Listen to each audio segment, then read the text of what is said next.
اعوذ باللہ من الشیطان الرجیم بسم اللہ الرحمن الرحیم۔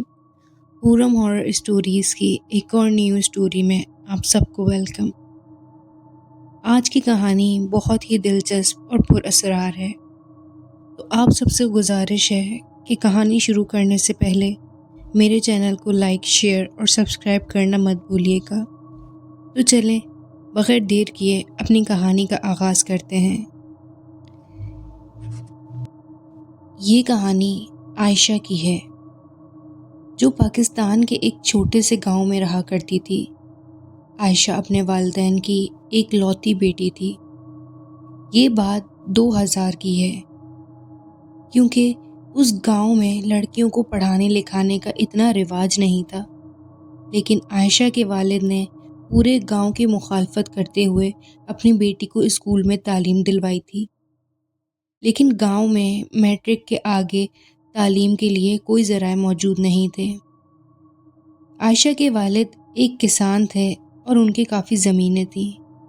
انہوں نے دن رات محنت کر کے اتنے پیسے جمع کیے اور پھر عائشہ کو کراچی شہر میں پڑھنے کے لیے بھیجا۔ چونکہ کراچی ایک مہنگا شہر ہے، وہ اچھا اور کوئی لگژری گھر یا فلیٹ افورڈ نہیں کر سکتے تھے۔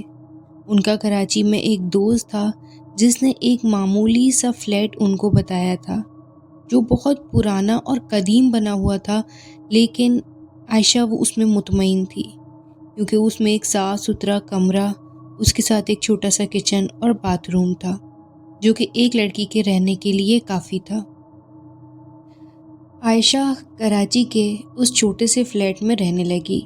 اس کمپلیکس میں زیادہ لوگ نہیں رہتے تھے اور شام ڈھلتے ہی عجیب سی خاموشی چھا جاتی تھی۔ عائشہ نے فلیٹ نمبر 16 میں رہائش اختیار کی تھی۔ یہ فلیٹ چھوٹا مگر آرام دہ تھا۔ دن کا زیادہ تر حصہ وہ اپنے کالج میں اور کام میں مصروف رہتی، مگر شام کے وقت گھر آ کر اسے اکثر تنہائی محسوس ہوتی تھی۔ کیونکہ یہ بات 2000 کی ہے، تو اس وقت موبائل میں بھی اتنی جدید ٹیکنالوجی نہیں تھی۔ کی پیڈ کا زمانہ تھا اور آپ صرف کالز پہ ایک دوسرے سے بات کر سکتے تھے۔ وقت کے ساتھ ساتھ عائشہ نے اس تنہائی سے سمجھوتا کر لیا اور اپنے روز مرہ کی مصروفیات میں مگن رہنے لگی۔ وہ بہت سارے ناول بھی لے کے آئی جنہیں وہ پڑھا کرتی تھی اور اپنا وقت گزارا کرتی تھی۔ عائشہ ایک بہت ہی شریف اور باحیا لڑکی تھی۔ وہ بلا وجہ میں باہر بھی نہیں جاتی تھی۔ ایک دن جب عائشہ اپنی بالکونی میں بیٹھی چائے پی رہی تھی، اس نے دیکھا کہ اس کے ساتھ والی بالکونی میں ایک لڑکی کھڑی تھی۔ اس لڑکی نے مسکرا کر عائشہ کو سلام کیا۔ عائشہ نے جواب دیا اور ان دونوں کی مختصر بات چیت شروع ہوئی۔ اس لڑکی نے اپنا نام صبا بتایا اور کہا کہ وہ بھی حال ہی میں اس عمارت میں آئی ہے اور وہ بھی کراچی پڑھائی کے غرض سے ہی آئی ہے۔ صبا بے حد پرکشش اور سنجیدہ مزاج کی مالک تھی۔ اس کی گہری آنکھوں میں ایک عجیب سی خوبصورتی تھی جو عائشہ کو محسوس ہوئی، مگر اس نے نظر انداز کر دیا۔ عائشہ نے سوچا کہ شہر میں کسی دوست کا ہونا تو اچھا ہے، اس لیے اس نے صبا سے دوستی بڑھا لی۔ جلد ہی دونوں میں گہری دوستی ہو گئی اور عائشہ اکثر شام کو اس کے ساتھ وقت گزارنے لگی۔ صبا بہت اچھی گفتگو کرتی تھی اور عائشہ کو اس کے ساتھ وقت گزارنا اچھا لگنے لگا۔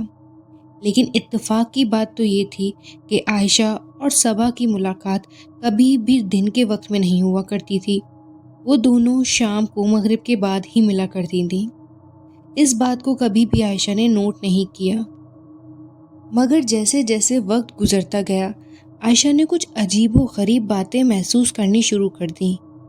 ایک رات جب وہ اپنی پڑھائی میں مصروف تھی، اس نے اپنے کمرے میں کسی کی ہلکی سی سرگوشی سنی، جیسے کوئی بالکل دھیمی دھیمی آواز میں باتیں کر رہا ہو۔ اس نے ادھر ادھر دیکھا، مگر کمرے میں کوئی نہیں تھا۔ اگلے دن جب اس نے صبا سے اس بات کا ذکر کیا تو صبا نے ہنستے ہوئے کہا، یہ فلیٹس پرانے ہیں، اکثر ہوا کی وجہ سے ایسی آوازیں آ جاتی ہیں، تم فکر مت کرو۔ عائشہ کو صبا کی بات پر یقین نہیں آیا، مگر اس نے مزید سوال کرنا مناسب نہیں سمجھا۔ تاہم اس کے دل میں کچھ عجیب سا خوف بیٹھ گیا اس دن کے واقعے کے بعد سے۔ کچھ دن بعد عائشہ نے رات کو فلیٹ میں ایک سایہ دیکھا جو تیزی سے اس کے کمرے سے گزرا، جیسے کوئی بجلی سی گزری ہو۔ وہ چونک گئی، مگر جب دوبارہ دیکھا تو کچھ بھی نہ تھا۔ اس نے پھر سے صبا سے ذکر کیا اور صبا نے ہنس کر کہا، تمہیں بہت زیادہ تناؤ ہو گیا ہے پڑھائی کا، تم کچھ آرام کر لو۔ عائشہ کو سمجھ نہیں آ رہا تھا کہ یہ سب آخر کیا ہو رہا ہے، مگر اس نے خود کو سمجھا کر معاملہ بھلا دیا۔ دن گزرتے گئے، مگر عائشہ کے فلیٹ میں یہ واقعات بڑھتے ہی چلے گئے۔ کبھی دروازہ خود بخود کھلتا، کبھی بند ہوتا، کبھی وہ رات میں کسی کے چلنے کی آوازیں سنتی، مگر جاگ کر دیکھتی تو کمرے میں کوئی بھی نہیں ہوتا۔ اسے محسوس ہوتا کہ جیسے کوئی اس کے فلیٹ میں موجود ہو، مگر وہ دکھائی نہ دے رہا ہو۔ ایک دن رات کے 2 بجے ایسے ہی عائشہ جب اپنی بالکونی میں گئی تو اس نے دیکھا کہ سامنے والی بالکونی میں بالکل اندھیرا پڑا ہے، جو کہ صبا کی تھی۔ اگلے دن اس نے صبا سے پوچھا کہ تم اپنے کمرے میں بالکل اندھیرا کر کے کیسے سو جاتی ہو؟ تمہیں ڈر نہیں لگتا؟ میں تو جب تک نائٹ بلب یا کوئی لیمپ نہ جلاؤں مجھے نیند نہیں آتی۔ لیکن صبا نے مسکرا کر بات آئی گئی کر دی۔ کچھ دن بعد عائشہ نے محسوس کیا کہ صبا خود بھی بہت عجیب انداز میں اس کے سامنے پیش آ رہی ہے۔ صبا کی باتوں میں ایک عجیب سا اندھیرا اور پر اسراریت محسوس ہونے لگی۔ ایک دن عائشہ نے اس سے اس کے خاندان کے بارے میں پوچھا تو صبا نے ایک عجیب سی بات کہی، میرے خاندان کے لوگ اب اس دنیا میں نہیں ہیں، میں اکیلی ہوں۔ اس بات نے عائشہ کو بہت حیران کیا۔ عائشہ نے حیران ہو کر پوچھا کہ وہ کس طرح اپنی زندگی گزار رہی ہے، تو صبا نے جواب دیا، یہ میرا کام ہے عائشہ، انسانوں کے درمیان رہ کر میں انہیں سمجھتی ہوں اور ان کی زندگیوں کا حصہ بن جاتی ہوں۔ صبا کی اس بات نے عائشہ کو مزید شک میں ڈال دیا۔ عائشہ نے ان بڑھتے ہوئے پر اسرار واقعات کی وجہ سے صبا سے کہا کہ کیوں نہ ہم دونوں ایک ہی فلیٹ میں رہیں، تاکہ مجھے اکیلے ڈر بھی نہیں لگے گا اور ہم دونوں کو ایک دوسرے کا ساتھ بھی مل جائے گا۔ لیکن صبا کبھی بھی اس بات پہ راضی نہیں ہوئی۔ دن گزرتے گئے اور ایک دن عائشہ اپنے کمرے میں سو رہی تھی کہ اچانک اسے کسی کی موجودگی کا احساس ہوا۔ اس کی آنکھ کھلی تو اس نے دیکھا کہ کمرے میں صبا موجود ہے، مگر اس کا چہرہ خوفناک اور آنکھیں سرخ تھیں۔ عائشہ چیختی ہوئی بستر سے اٹھی، مگر جب اس نے دوبارہ دیکھا تو صبا کا چہرہ معمول کے مطابق ہو گیا تھا۔ صبا نے کہا، کیا ہوا، تم ٹھیک تو ہو؟ عائشہ نے ڈرتے ہوئے پوچھا، صبا تم کون ہو اور یہاں کیسے آئی؟ صبا نے ایک لمبی سانس لی اور کہا، کیا تم جاننا چاہتی ہو؟ عائشہ نے ڈرتے ڈرتے سر ہلایا۔ تب صبا نے ایک ایسا راز عائشہ کو بتایا جو اس کی زندگی بدلنے والا تھا۔ صبا نے سرد لہجے میں کہا، میں ایک جن ہوں جو صدیوں سے یہاں موجود ہوں، انسانوں کے درمیان رہتی ہوں اور ان کے دلوں میں خوف پیدا کرتی ہوں، اور آہستہ آہستہ ان کی زندگیوں کا حصہ بن جاتی ہوں۔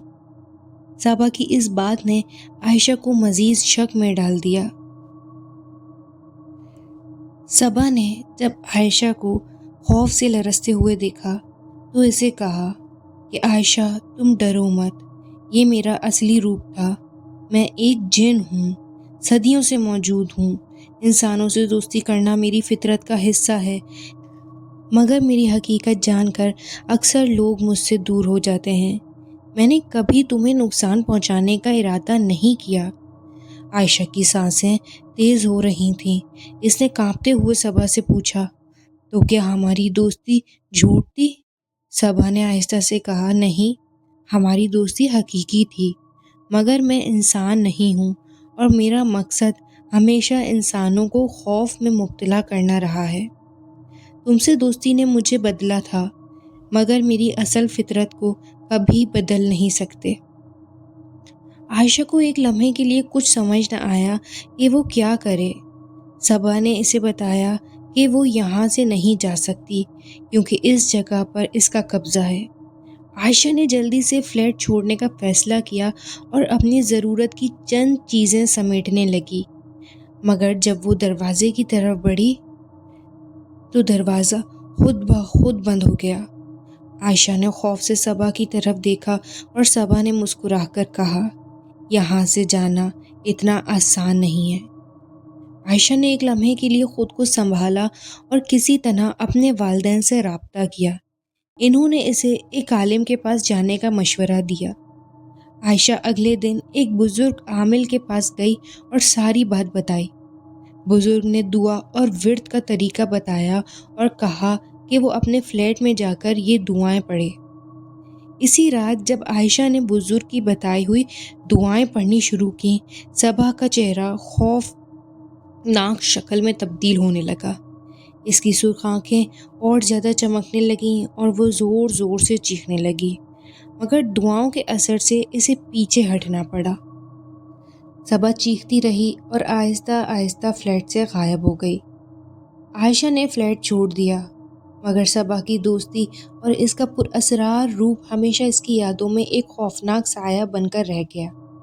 کہتے ہیں کہ فلیٹ نمبر 16 آج بھی ویران ہے اور رات کے وقت سے کسی کے ہنسنے اور رونے کی آوازیں آنا شروع ہو جاتی ہیں، جیسے کوئی جن اپنی ادھوری دوستی کو یاد کر رہا ہو۔ امید ہے کہ آپ کو یہ کہانی پسند آئی ہوگی۔ ملتے ہیں ایک اور ایسی کہانی کے ساتھ، تب تک کے لیے اللہ حافظ۔